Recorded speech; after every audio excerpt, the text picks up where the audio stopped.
Alrighty, guys, welcome to episode 6 of the Lifestyle Hub podcast.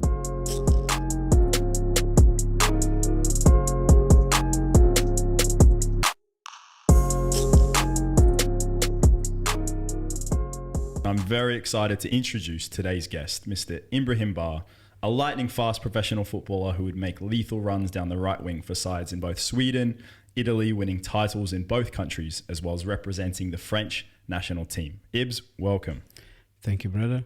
Bro, it's so nice to have you here. We haven't caught up in a while. True. That's the reason why I came today. This is the catch-up. Yeah. How you been? To be honest, all good. Doing great. Enjoying my time. You know, the weather is great and all the things around getting well also. So perfect. Amazing. And you had a busy weekend.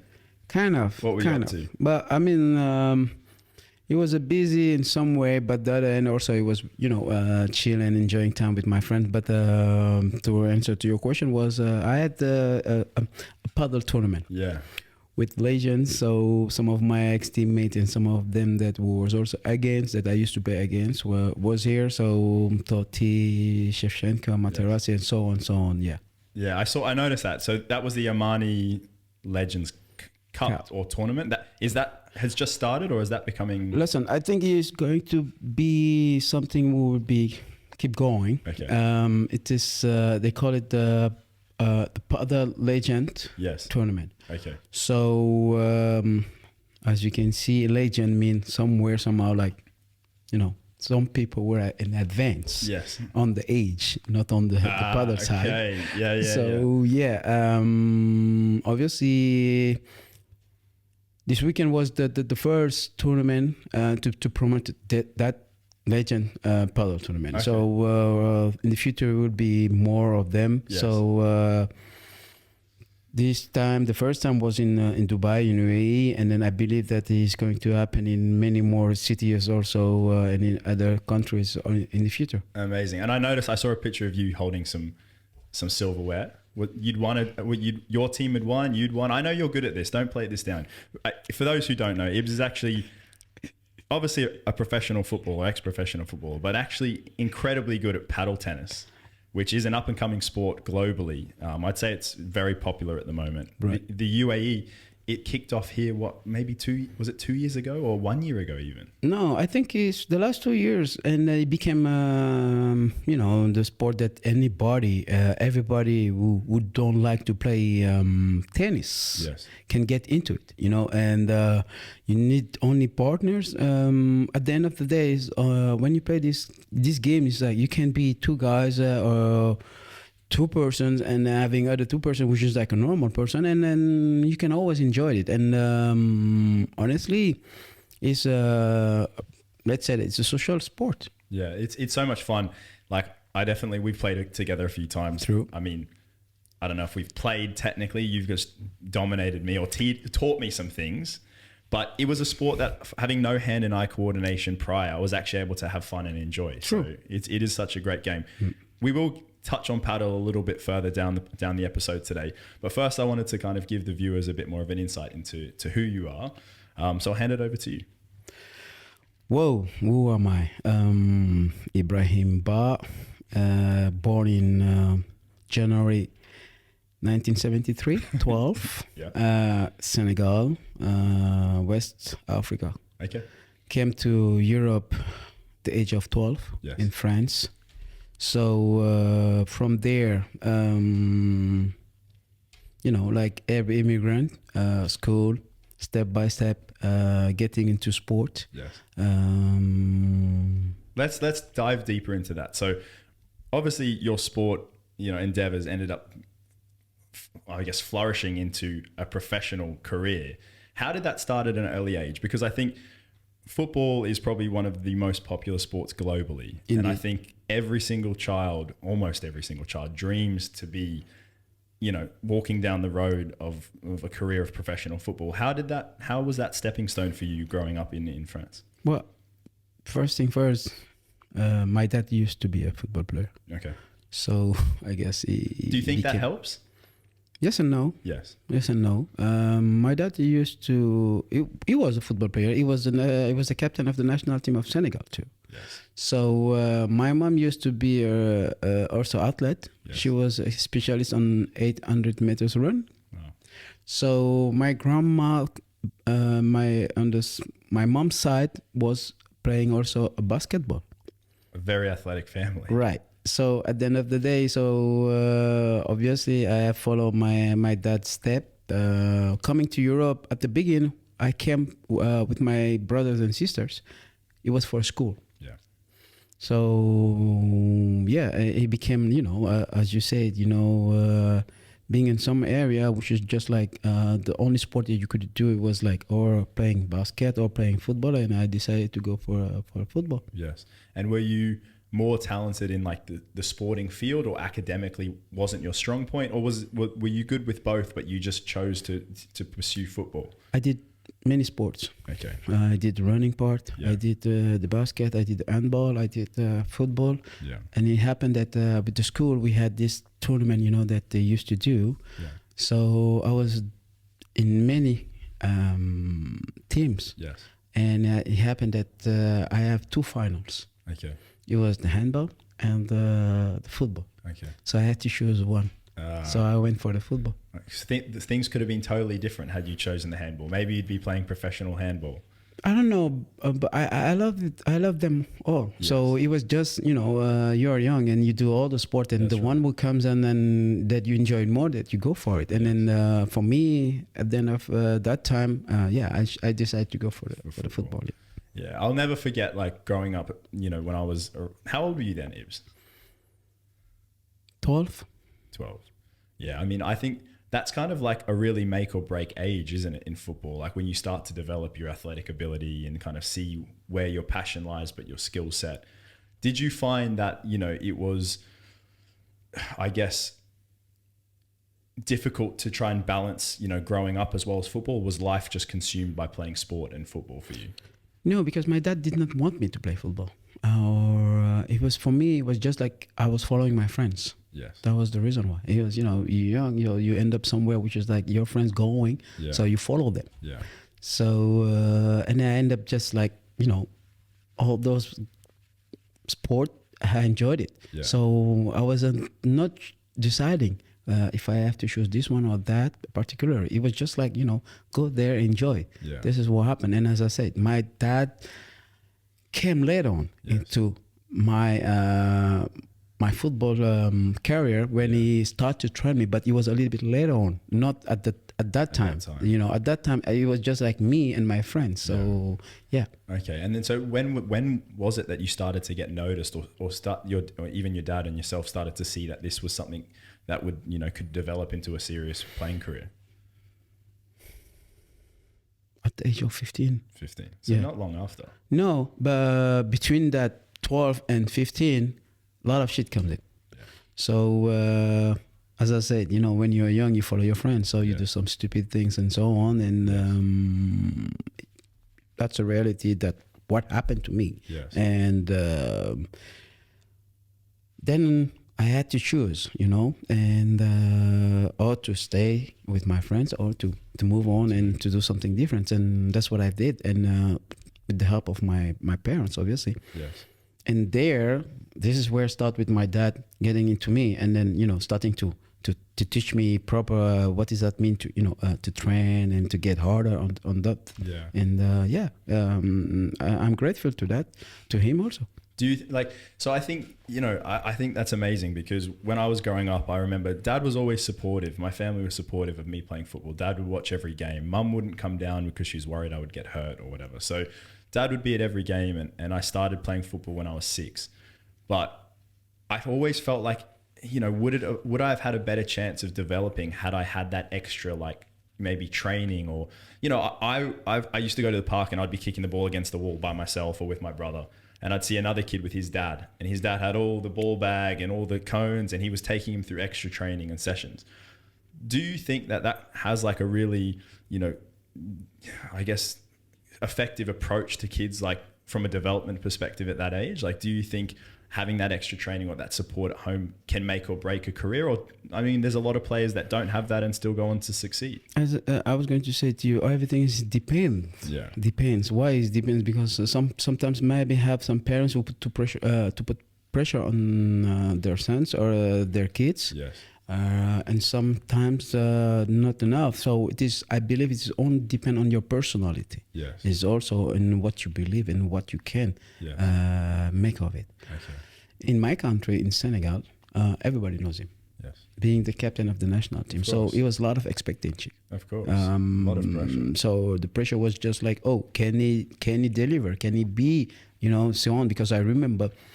Later on, when I became like 18, I started to be, when I became a professional, I always had this people around that people who had seen my dad play was coming to me and saying, oh, your dad was such a great player. Oh, you're not there. You are like half of what he used to do, which is just like, but I knew that things was different. Obviously that, true. My dad was a captain of the national team of Senegal. He had played in France and so on and so on. So, but I never had that pressure, to be honest. Okay. He always being like me. Yes. That was the first thing. Even though my dad was somebody and that everybody knows him, but I never, he never came to me.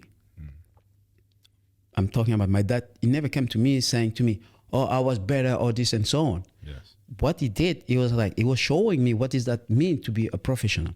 So he was training me really hard, that's for sure. I remember that he would come to see me when I didn't perform.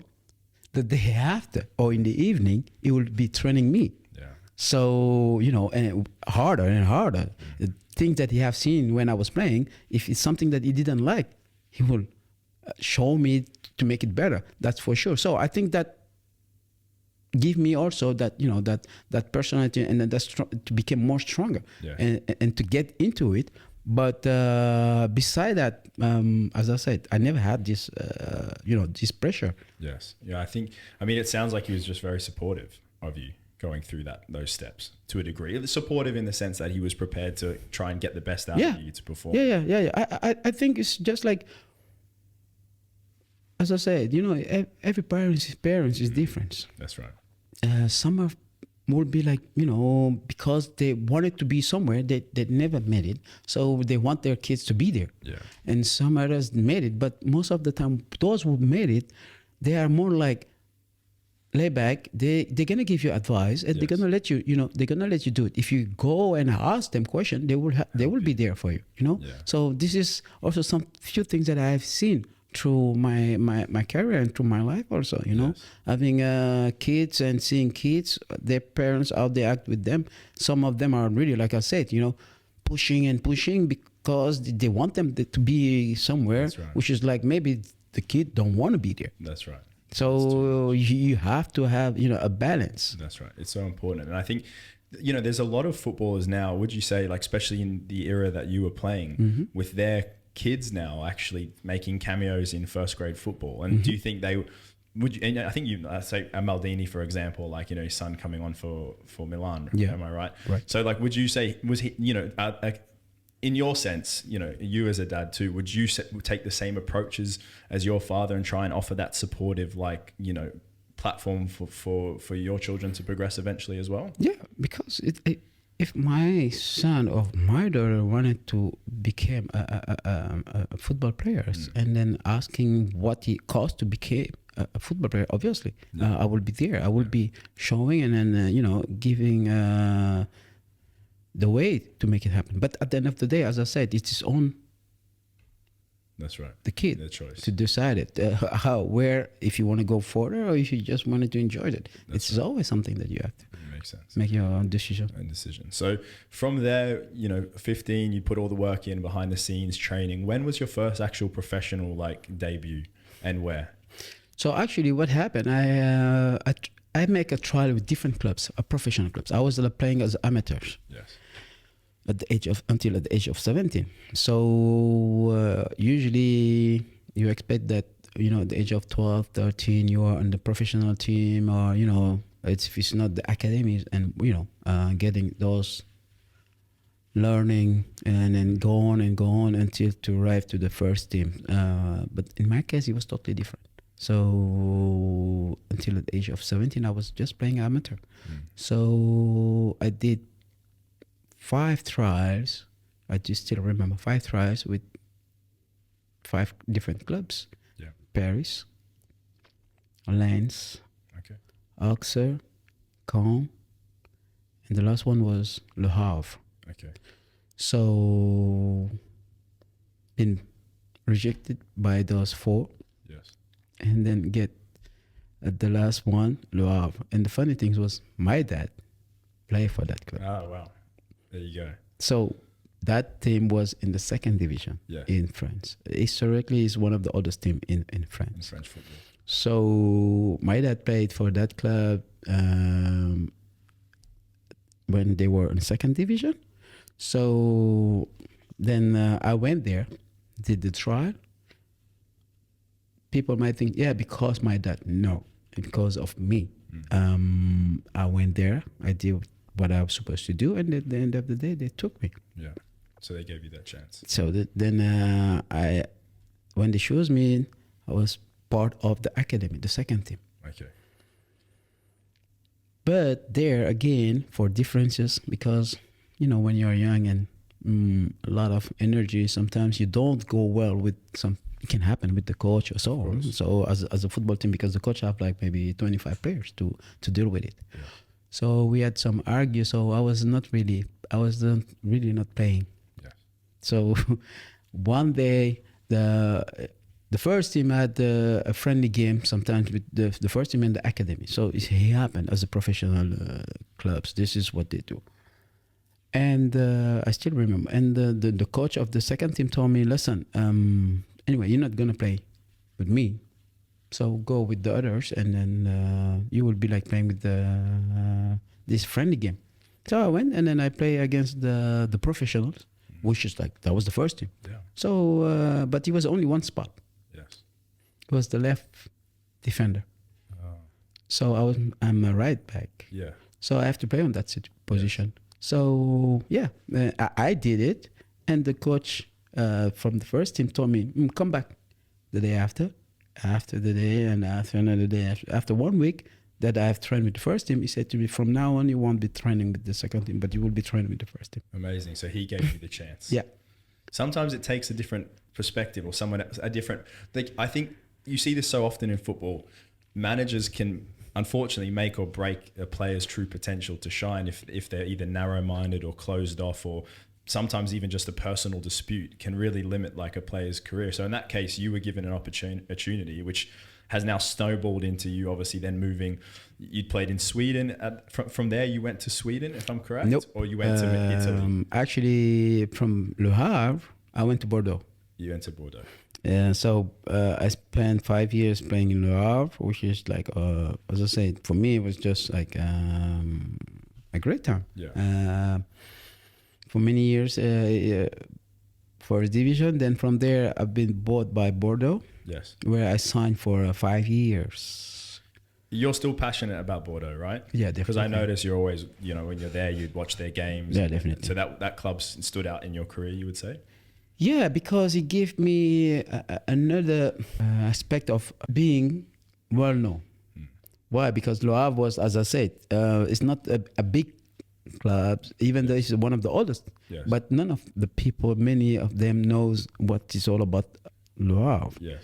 Bordeaux, why? Because Bordeaux at that time in the early 80s was Marseille and Bordeaux. Winning the leagues in France. Okay, so before PSG got a good paycheck, basically. It was Marseille, OM, that was it, Girondins and Bordeaux. So those are the two clubs in France who are like the most winning league titles. So at the end of, so it was like, oh, you're Bordeaux or you're in Marseille. So this thing, Paris came, it's like 70. Yeah. So he's like, later on. Yes. So now we're talking about Paris, obviously, because of the city and also the money they've been spending for. Of course. This is the thing. So when it comes to Bordeaux, as I said, I signed for 5 years. What happened? That previous year, they went to the final in the Europa League, Europe against Bayern Munich. They beat also AC Milan. So Zidane was there. And so on, other players was there. So, you know, but beside that Zidane was there, that club have a big history in the football, in the French league. Yeah. So when they took me, I signed for 5 years. 5 years because they wanted to rebuild. Yeah. Because most of those guys was gone. So they want to rebuild, and I fit, and then I enjoyed the first time when I came to Bordeaux, I enjoyed the city. Yeah. So I see myself there. Yeah. So you love that point in your career was a highlight for you, you'd say? No, because it was, let's say that after 5 years, which is like playing for a team, which is, as I said, love that, okay, let people know that you was playing there. So I did, you know, a really good run in those 5 years. Now it's another step. Yeah. Another step because of the city, because of the story of the club. So also having 15 players coming that year, nobody was expecting that Bordeaux will be doing well. Yes. So we have this momentum with all my ex-teammates, and then we was doing well. And then from there, I get the first call for the national team. So, you know, things goes all together at that time. So this is where start things and like, oh, Ibrahim Ba, you know, and so on, and hype things and whatever. Yeah. And November, December, I still remember, one of my teammates, was Jean-Pierre Papin, that time said, he came to me, he said, listen, somebody wants to talk to you. I'm like, okay, who was that? He said, yeah, this is the coach he was my coach. He's in Real Madrid right now. Yes. He wants to talk to you. He wants you to come to Real Madrid. I'm like, no, I don't have time for that shit, man. What you talking about?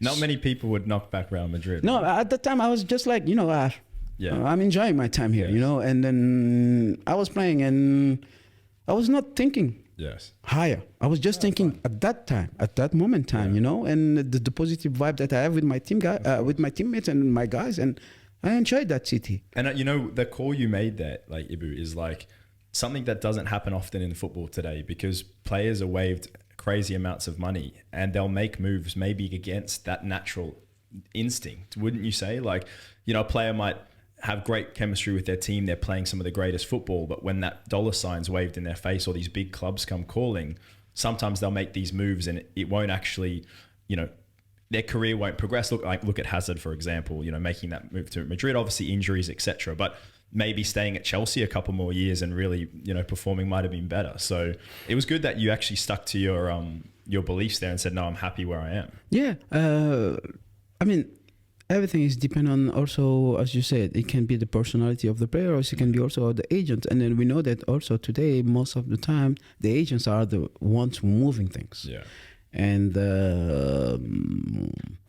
for Azar or some other players, unfortunately, things happen sometimes. You know, you make some bad call, you make some bad mistake and choices, and then this thing can happen. Also, as you said, injury and so on. So in my case, as I said, December, when it came to the transfer window, I said no. I said no because I was really happy.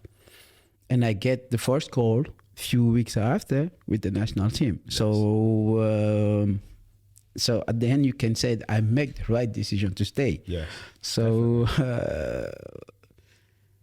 then my first game with the national team, that's the day of my birthday too again. There you go. So debut on your birthday. Yeah. Yes. Was this against Portugal? Yes. The friendly. Yeah. And I'll let you finish the story because it's got there's a good highlight in this one, no? Yeah. So basically I'm just like, well, I don't know. I get a phone call and it's like, oh, you know what? Turn off the TV. I'm like, oh, what? I said, turn off the TV. So that was my coach. Yes. Turn off the TV. Then so it was like the coach of the national team calling about the list of the players for the squad for playing for, you know. Yes. And I was one of those, and with Robert Pires. So I was like, oh, okay, nice. But I did not really have you know, damn, oh my God, what's going to happen? No, I was just like, okay, cool. That's the way I am usually, you know. So it's not like being surprised or whatever, or trying to be like, you know, I'm just like, okay, cool, you know. Hi, how are you? You cool? Yeah. So ending there, when I came to the to the center of the national team. You know, we call it Clairefontaine. Yeah. That's a big, castle, and they have all this stadium around. There, I starting to like, whoa. This is a big Wait a deal. minute. Yeah, this is the big deal here. Yeah. Very cool. And so you were in a squad with some pretty, also very talented players. Like, just list a few. Okay, goalkeeper was Barthes, Laurent Blanc, Marcel Desailly, Bixente Lizarazu, Thuram, Carambe, Deschamps, Laurent Blanc, I said Zidane, right? Djorkaeff, Pires. Actually, this squad is the squad who win the World Cup in '98. Yes. This is a strong setup. Right. So strong setup. This is. And so a lot of those former players now, you're no stranger to playing with big names. Like I think touching on your 2002-2003 Milan squad has to be probably one of the biggest star-studded squads I think I've almost ever seen. I would say that's up there, especially for me growing up. That squad is like absolute classic players, wouldn't you say? How was your time and how did you transition to Milan? Because I think that's such a prestigious club. And I know one that you also have a lot, place in your heart for. How did you make that jump? So basically, it's not a story. Why? Because as I said, I signed for 5 years for Bordeaux. So December, I refused to move on. And from February, my agent come to me with my dad and said to me, "Listen, we have some people. They wanted someone want to meet you." Yes. Okay, all right. Where? London. I'm like, So secretly, take the plane, go to London, going to watch a game. So I end up watching Arsenal. Yeah. The Highbury, the old one. After the game, end up having a dinner with Arsene Wenger, and at that time, the president was David Dean. Yep.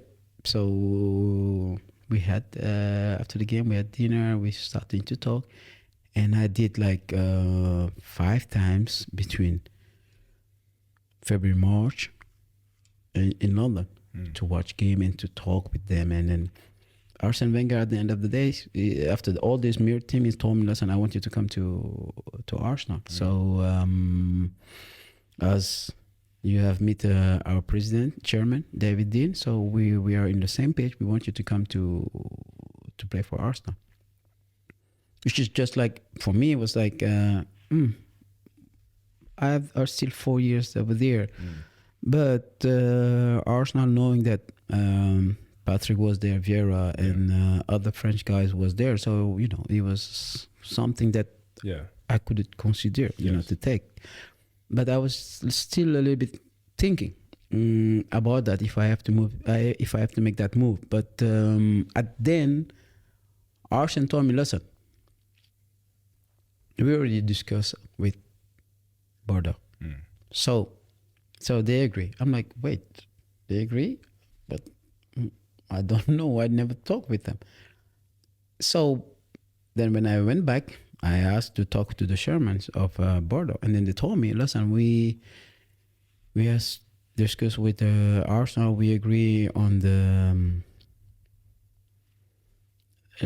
how do you say it? The contract, so on, and the fee. Yes. The fee. So if you want to go to Arsenal, for us, it's not a problem. So we are okay. But if you decide to stay, we're not gonna raise your contract, and unless you want to sign more years, but we're not gonna raise your salary."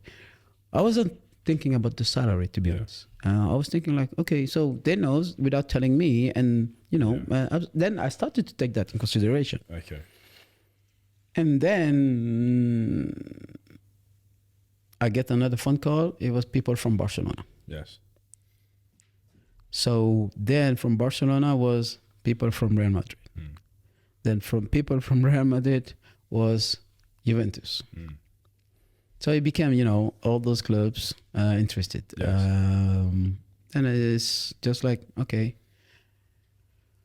I need to make a decision. It's a hard group to choose. Yeah, from. I have to make a decision, and Arsenal was definitely my first choice. Yes. Arsenal was definitely my first choice. Yeah. So then I'm talking. This is in '97. Yes. At the end of the season, we had this tournament in France. It was England, France, Brazil, Italy. It was the international tournament. So yeah. And before I started to go with the national team, I get another phone call. And they said to me, listen, some people want to talk to you again. Can you go to this airport? It's one office. I went there. And I end up having face in front of me, Galliani, CEO of AC Milan, and Ario De Braida, sport director of AC Milan. Okay. So I'm like, okay. I wasn't speaking Italian, so they started to talk to me in French. Okay. It's like, okay, cool. Here we go. Yeah. So we started to talk and so on, discuss, hey, how are you? How's everything? Whatever, so. And so then he said, okay, wait a minute. We have to make a phone call and somebody wants to talk to you. I talk Italian and so on. And then after that, he give me the phone. I'm talking. He's like, hey, hi, how are you? I'm like, in French still. Yes. I'm Fabio Capello. I was trying to pick you. I was trying to get you in December for Real Madrid. Now I'm moving to Milan, so I want you to come to play for me. I'm like, wow. That's huge. Yeah. And okay, so he was the Milan coach at the time. So he was moving. He was going back. He was in Real Madrid. And he was the coach that brought you over in the end? Yeah. Yes. Okay. And then you would join the squad with Shevchenko, Inzaghi, Seedorf. I'm just going to list a few: Pirlo, Gattuso, and Ambrosini. These were my standouts: Cafu, Maldini, Nesta, even Dida. Obviously, Ancelotti as the coach. Rui Costa. Rui Costa. Yeah, and so on. Yeah. The crew, the whole squad. So yeah. Did you think that was a time where you developed a lot as a player, like being around like such a star-studded squad? Do you felt like it helped, excel in towards that next step into your career, or how was that like? How was that changing room? This is where you realize that you are somewhere which is just like not like ordinary place. This is where you understand that this is a real job. This is something that you don't mess with it. Yes. Because as you said, all these names, all these guys are like world known. So you're not going there being like, playing the joke things. This is where you go. It's like, hey, this is a real job. This is like, hey, you have to step up and you have to make the things. Yes. And also, the funny things and the great things on that situation is like you don't have jealousy. It's not jealousy. It is professional. Only strictly professional. That is mean you come a few hours before, you train, few hours after. If you have to train and do other things, you're gonna do it. And the following day, same, and it became a repetition. When you are young and you start your career, you're thinking about enjoying. Yes. But here it's showing it's like day and night. You only have to focus on one thing. Yes. Getting better, because if you do not provide, if you do not do the job, someone else is going to take your place. So very competitive. So you rocked up, had to do your duty day in, day out. Yeah. And then obviously that Milan side went on to win like the UCL final against Juventus and a lot of other titles. You had the Serie A title, the Coppa Italia title. So it was a very prestigious time for you in Milan. Who would you say is the best player you've ever played against? Ronaldo. Yeah. Yeah. Zidane. Even if I had played with him also, I can say against also. So you can say against and with. Yeah. But in that time until now, when they ask me about players, I will always say Ronaldo. Yeah. Yes. Okay, that was one I was curious about when you're asking. And who would you say out of that squad, who was the best in games but worst in training? Was there somebody that would stand out that on the pitch they would perform, but on the training pitch they weren't serious? Did you have anybody that would kind of... No, because everyone was different based on their character, based on their nationality. Some like, let's say that the Brazilians are more like into like, the enjoying life and then all the stuff like that. But when it comes to the game, as I said, Ronaldo will be like doing his things. Kaká was somebody who was always like working hard and hard and hard. And you have seen his career. Shevchenko was also the same thing, coming from East We're talking about Ukraine, and he had this work meticulous. It's like weight, gym, weight, and then and then football things, and it became Ballon d'Or. So everyone was different. Yes, everyone was different. The main guy that for me was like somebody that I was like looking particularly, it was Paolo Maldini. Why? Because because he had won a lot of things. But I'm gonna tell you that at the training, he was going like 200%. It never been like the guy's like, oh, today I'm just chill and relax. Couldn't happen. No. But he never did. And when it come to the game, if you watch his games, and you know that he was going hard. Yes. So this is where come one time a question. Then I asked him, I said, how can you? He said, if I don't do it now, I can't do it in the game. That's right. So it became, oh, okay, wait a minute. So then, everything changed. You start to pick up the intensity. Yeah. And then, you'd spent a lot of time, from club to club after Milan, and then eventually retiring in Milan in 2008. Mm-hmm. How did you handle, I want to kind of just, as we move away from football a little bit, how did you handle going from, professional football, for a large part of your life to moving away? How did that transition? Because I think you see a lot of ex-pros now potentially struggling to find their place in the world after football. How did you find that part of your life? Diversity. Yeah. I think it's all about that diversity. Why? Because I was born in Senegal, West Africa. I came to France at the age of 12. So from 12 to 20, Italy, then went to England, then from England went to Turkey, then from Turkey went to Sweden, from Sweden went to Netherlands. So you end up just like, discovering things. Yeah. But also I have been prepared, knowing that as a football player, as a sport guys on the highest level, you can't keep going.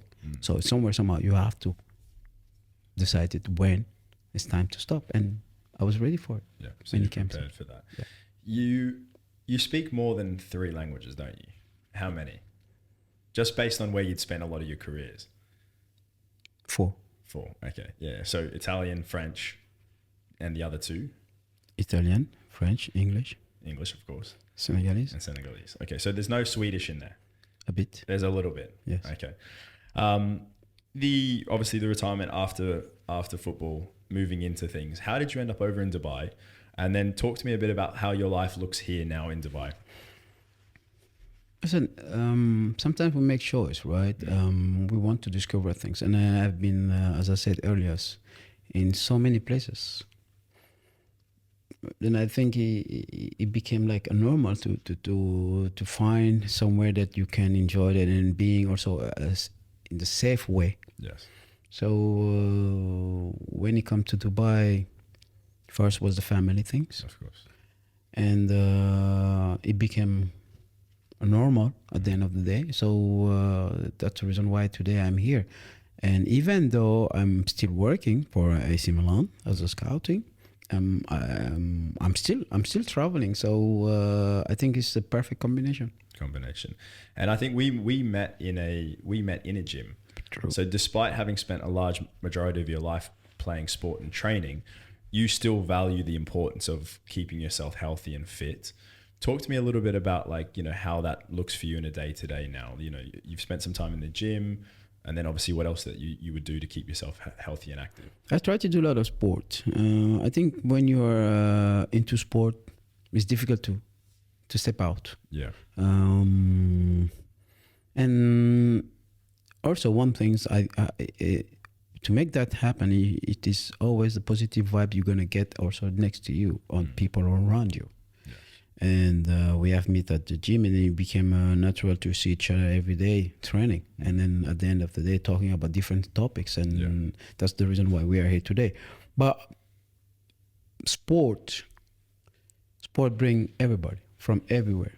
That's right. So as we were talking about, today, you know where you come from. Yeah. So you end up in Dubai. And I know where I come from, and I'm in Dubai, and we have other friends that, and so at the end of the day, because of the sport. That's right. And that's the beauty of it. Yeah, it's such an accepting country or city in particular for like obviously sport and health and wellness, which is, you know, such an important thing. And it, of course, like you said, brings people together. Would you say there was any points of vulnerability like in your life during that, like, you know, career or even post-career where you felt like, you know, you were going through, you know, some hardship that, you know, you'd kind of now overcome? Yes. You know, when you are a sport person and a public person and people knows you and you earn money, things change. You will find a lot of people. Some people that you met before, some people you are going to meet after, and then you have to deal with all of those things. But as I said, the money makes sometimes problems. Yes. So you have to be able to deal with that things. And because when you have money, you might see everyone. And people thinking different ways, but you don't think that way. And you just have to believe that you are here to help people. Yes. But some people also use that. That's vulnerability. Right. But at the end of the day, also, you learn from your mistakes. So beside that, I'm a lucky guy also because people that I have known for such long times, of course, some people have come in and some people I kept out, but many things that I'm really happy with it is just like those that I have known from such long time, I'm still with them. Yeah, that's important. So like true quality friendships, aside from everything else. Yeah. Yeah. It's one of those things, I think, especially here, is having that stability of like good people around you. True. Because it's very easy to get caught up in the shiny things or, you know, all the lights and whatnot. Mm-hmm. But, you know, at the end of the day, it's that quality connection. That's so rare to find sometimes. Yeah, but as you said, you know, you have to be careful here. I think it's not only here in Dubai. Obviously, the way that things goes in Dubai, you know, those bling bling things, whatever they can call it, whatever the money spending and so on, you can also spend that money also elsewhere. Out. Yeah. But to have that moment with people and that you know from such a long time help you to, you know, to stay on the ground. And for me, I'm still having that, and then I'm grateful for it. Yeah. We had a few people ask a few questions. I put up a little post that got an opportunity to sit with you. I had two questions that somebody had messaged in and asked. The first one was, here it is. Who was the best performer under pressure that you'd ever played with? Who would step up, you know, when it mattered most? Difficult, to be honest. All the people, all the guys that I had played with, all of them, none of them was scared. So I can say Ronaldo, I can say Maldini, I can say Zidane, Djorkaeff, all these guys. When it came to, you know, the pressure because of being captain or people are expecting them to do something, they always deliver. Yes. They always be delivered. Yes. So for me, it was just like, whoa. Yeah. Okay, let's just follow. Yeah. Yeah. Amazing. And the second question was Messi or Ronaldo? You know my question. You know my answer already. We already discussed about that many times. I know. For me, I listen. I'm not gonna give you the answer. Why? Because I think I don't want to bring this talk again. Yes. I would just say that we have to enjoy both of them. Yes. And both of them are different. Yes. Both of them have bring something to the football. That's right. The last 20 years here. So we just have to enjoy it and mention just special things for me. It's just like the beauty because they are great. It's short-lived, isn't it? Like, you know, these moments don't last forever. So just enjoy it while it's there. Ibs, the Lifestyle Hub golden question that I ask every guest that comes on the episodes is, what do you think the key is to living a happy and fulfilling lifestyle?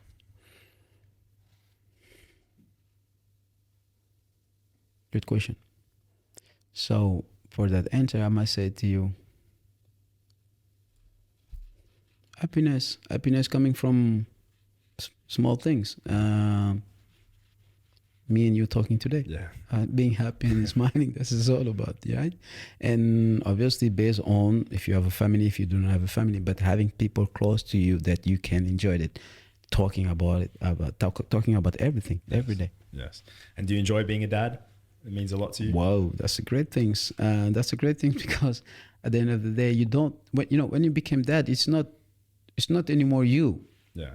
It's not anymore you. It's not about you. Yeah, no. It's all about your child. Yes. And you day and night you're thinking about what I have to do to make that person to be happy. So for me, it is a great thing. Yeah. A great moment.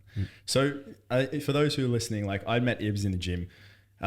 He's probably one of the most humble guys you've ever met. Obviously, we've spoken a lot of the episode today about who he's been in contact with, where he's been on the world stage of football. But he's honestly one of probably the most humble, genuine, down-to-earth people I would say I've met. And a lot of people don't think that's the case when it comes to obviously ex-professional athletes. There's a stereotype, but Ibs, I'd say, was one of the big exceptions to that rule. And it's funny because we've played a fair bit of paddle tennis. You actually gave me a pair of my first paddle shoes. You remember that? I should have got them signed actually. But of all things, I ended up, we played paddle tennis on the weekend. I was saying to Vix, I was like, oh, these are from Ibrahim. Like, you gave me these shoes for when I play. I'm still really bad. So we need to have a game. I know the reason why you're really bad. I already told you. You're too big for it. Out me on the podcast. It's because I'm not agile, I don't think, right? It's like nothing about, you have nothing when it comes to agile. Yeah, that's my problem. But honestly, it's probably one of the most amazing sports. Are you doing any work in sort of the paddle field at the moment? You've been coaching. Right. Whereabouts are you coaching? Where can people kind of find you? Listen, I've been coaching a team who've been made last year in September. So we are in the 3rd division league in UAE. Yes. So we're trying to go further and to come in the 2nd division, but right now we are on the middle of the playoff. So hopefully things getting better. But I'm really, really happy because sometimes you have your license and you need to find people to give you the opportunity. And you as a coach, you know that you've been training a lot of people. Sometimes people, before they come to you, they have to trust you. So you have to show something and to be able to let them come to you, and also for them to be on the situation to say, I'm going to train with him. So I think it's all about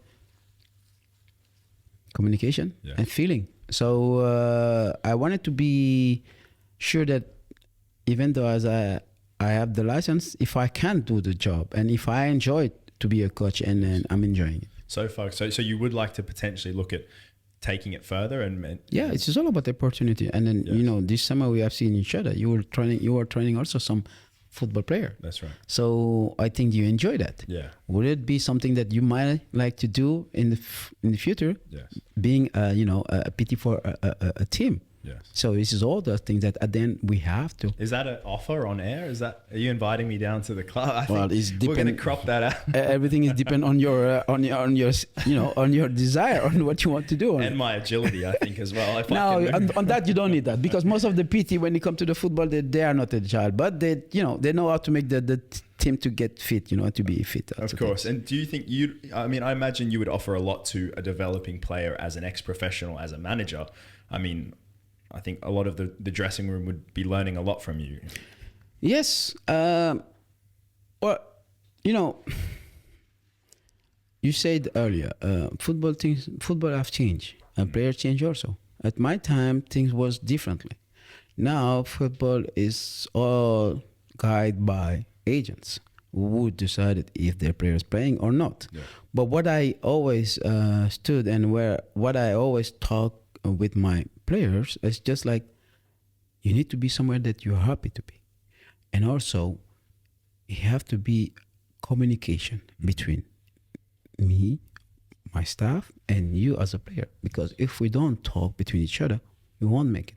That's and right. This is the first thing. And obviously from my background, you're trying to bring always the best of it to give to the players, because at the end of the day, what I have learned, I have to give it to them back. Yes. Yeah, that's right. It's very important thing. Yeah. And what can we expect to see from you coming up over the next couple of months? Right now, I'm enjoying my daughter. Enjoying some family time. Yeah, I'm enjoying my daughter. This is the first things, and then the rest of it will be just like based on what the offer are going to be on the table. Yeah. So if it's the great things to do, why not? But I do not put pressure on something which is like, if you have to be, it will be. If it's not, if it's not. So this is the things. And I think you're probably in a great place to be when it comes to like managing and moving into that potential side, because the GCC, I would say, is attracting a lot of attention from the footballing world, wouldn't you say? Yes and no. Saudi. Let's say that the Saudi probably, because they've been, we have seen what happened with the Qatar and now for the World Cup, and then Saudi right now with Ronaldo. Yes. So it's a lot of expectation, but also it's very difficult to get into it. Yeah. So you need to work on it. As I said, I don't put pressure. I'm not here. You just like to say, I have to be. If he's meant to, it will be. It will be. And that's a good way to look at things. Ibs, I wanted to thank you so much for coming on today. It's honestly been amazing to have this chat with you, like to get to know you a little bit better, go through a few of those questions about your obviously very incredible career. Guys, if you wanted to obviously have a look, a little bit further into Ibs and what he's getting up to as far as padel and coaching is concerned, his Instagram will be in the bio as always, so you can give him a little bit of a follow. You don't need it. He's already got half the world following. Guys, what to expect from next episode. I will be in touch over the course of the week. You've got a lot coming up on the Lifestyle Hub podcast. I do have a quick favor to ask before we go. If you're enjoying the podcast, please let me know. If you have a minute to spare, I'd love to read your reviews so I can make sure you give you content you all love to hear. Make sure to subscribe to the podcast in the app that you're using to listen to the podcast. You can receive new episodes right when they're released. Obviously, again, thanks Ibrahim Ba for coming on. It's been an absolute pleasure. It's a pleasure to me. Thank you. And that's a wrap. Thank you so much for joining me on the Lifestyle Hub podcast. I'm your host, Jason Grimmer. I'll catch you later.